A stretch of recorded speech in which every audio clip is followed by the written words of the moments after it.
जय श्री राम। आपका स्वागत है आपके अपने चैनल वास्तु गुरु में। आज के एपिसोड में मैं महर्षि वाल्मीकि द्वारा रचित रामायण के सुंदर कांड को संक्षेप में आपके सामने प्रस्तुत करने जा रहा हूँ। यह अति पवित्र ग्रंथ संस्कृत भाषा में रचित है। इसे मैं हिंदी में आपको बताने जा रहा हूँ।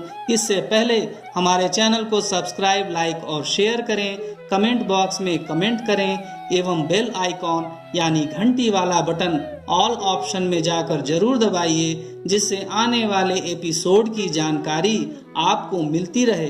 क्योंकि हमारा चैनल धार्मिक एवं पौराणिक कथाएं, व्रत, पूजा विधि, अनुष्ठान एवं वास्तुशास्त्र की सही जानकारी आपको देता है। हम आपको वही जानकारी देते हैं जो कि प्रामाणिक हो।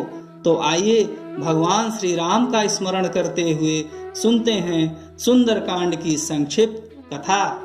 नारद जी कहते हैं, संपाति की बात सुनकर हनुमान और अंगद आदि वानरों ने समुद्र की ओर देखा। फिर वे कहने लगे, कौन समुद्र को लांघकर समस्त वानरों को जीवन दान देगा। वानरों की जीवन रक्षा और श्री रामचंद्र जी के कार्य का प्रकृष्ट सिद्धि के लिए पवन कुमार हनुमान जी 100 योजन विस्तृत समुद्र को लांघ गए। लांघते समय अवलंबन देने के लिए समुद्र से मैनाक पर्वत उठा। हनुमान जी ने दृष्टि मात्र से उसका सत्कार किया। फिर छाया ग्राहिणी सिंहिका ने सिर उठाया। वह उन्हें अपना ग्रास बनाना चाहती थी, इसलिए हनुमान जी ने उसे मार गिराया। समुद्र के पार जाकर उन्होंने लंकापुरी देखी, राक्षसों के घरों में खोज की, रावण के अंतःपुर में तथा कुंभकर्ण, विभीषण, इंद्रजित तथा अन्य राक्षसों के गृहों में जाकर तलाश की। मद्यपान के स्थानों आदि में भी चक्कर लगाया, किंतु कहीं भी सीता उनकी दृष्टि में नहीं पड़ी। अब वे बड़ी चिंता में पड़े। अंत में जब अशोक वाटिका की ओर गए तो वहां शिंशपा वृक्ष के नीचे सीता जी उन्हें बैठी दिखाई दी। वहां राक्षसियां उनकी रखवाली कर रही थीं। हनुमान जी ने शिंशपा वृक्ष पर चढ़कर देखा। रावण सीता जी से कह रहा था, तू मेरी स्त्री हो जा, किंतु वे स्पष्ट शब्दों में ना कर रही थीं। वहां बैठी हुई राक्षसियां भी यही कहती थीं, तू रावण की स्त्री हो जा। जब रावण चला गया तो हनुमान जी ने इस प्रकार कहना आरंभ किया। अयोध्या में दशरथ नाम वाले एक राजा थे। उनके 2 पुत्र राम और लक्ष्मण वनवास के लिए गए। वे दोनों भाई श्रेष्ठ पुरुष हैं। उनमें श्री रामचंद्र जी की पत्नी जनक कुमारी सीता तुम ही हो। रावण तुम्हें बलपूर्वक हर ले आया है। श्री रामचंद्र जी इस समय वानर राज सुग्रीव के मित्र हो गए हैं। उन्होंने तुम्हारी खोज करने के लिए ही मुझे भेजा है। पहचान के लिए गूढ़ संदेश के साथ श्री रामचंद्र जी ने अंगूठी दी है। उनकी दी हुई यह अंगूठी ले लो।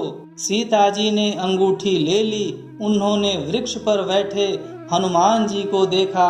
फिर हनुमान जी वृक्ष से उतरकर उनके सामने आ बैठे।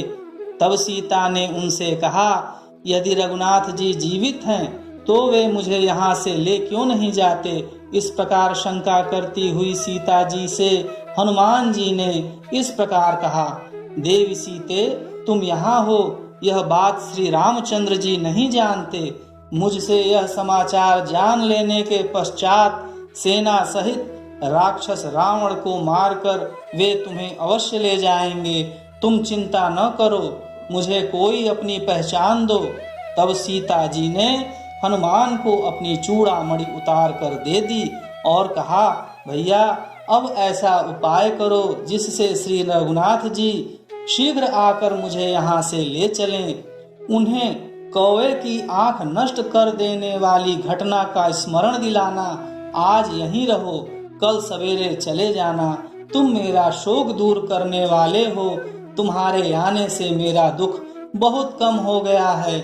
चूड़ामणि और काक वाली कथा को पहचान के रूप में लेकर हनुमान जी ने कहा, कल्याणी, तुम्हारे पतिदेव अब तुम्हें शीघ्र ही ले जाएंगे, अथवा यदि तुम्हें चलने की जल्दी हो तो मेरी पीठ पर बैठ जाओ, मैं आज ही तुम्हें श्री राम और सुग्रीव के दर्शन कराऊंगा। सीता बोली, नहीं, श्री रघुनाथ जी ही आकर मुझे ले जाएं। तदनंतर हनुमान जी ने रावण से मिलने की युक्ति सोच निकाली। उन्होंने रक्षकों को मारकर उस वाटिका को उजाड़ डाला। फिर दांत और नख आदि आयुधों से वहां आए हुए रावण के समस्त सेवकों को मारकर 7 मंत्री कुमारों तथा रावण पुत्र अक्षय कुमार को भी यमलोक पहुंचा दिया। तत्पश्चात इंद्रजित ने आकर उन्हें नागपाश से बांध लिया और उन वानर वीर को रावण के पास ले जाकर उससे मिलाया। उस समय रावण ने पूछा, तू कौन है? तब हनुमान जी ने रावण को उत्तर दिया, मैं श्री रामचंद्र जी का दूत हूँ। तुम श्री सीता जी को श्री रघुनाथ जी की सेवा में लौटा दो, अन्यथा लंका निवासी समस्त राक्षसों के साथ तुम्हें श्री राम के बाणों से घायल होकर निश्चय ही मरना पड़ेगा।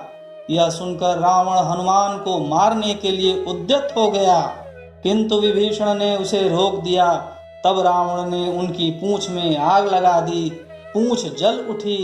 यह देख पवन पुत्र हनुमान जी ने राक्षसों की पूरी लंका को जला डाला और सीता जी का पुनः दर्शन करके उन्हें प्रणाम किया।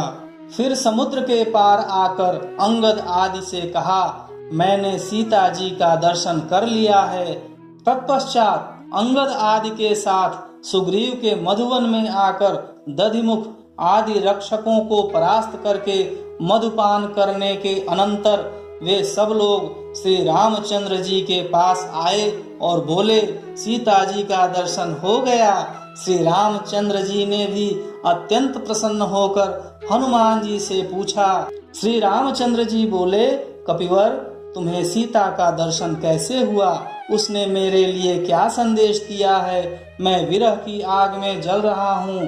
तुम सीता की अमृतमयी कथा सुनाकर मेरा संताप शांत करो। नारद जी कहते हैं, यह सुनकर हनुमान जी ने रघुनाथ जी से कहा, भगवान, मैं समुद्र लांघ कर लंका में गया था। वहां सीता जी का दर्शन करके लंकापुरी को जलाकर यहाँ आ रहा हूँ। यह सीता जी की दी हुई चूड़ामणि लीजिए।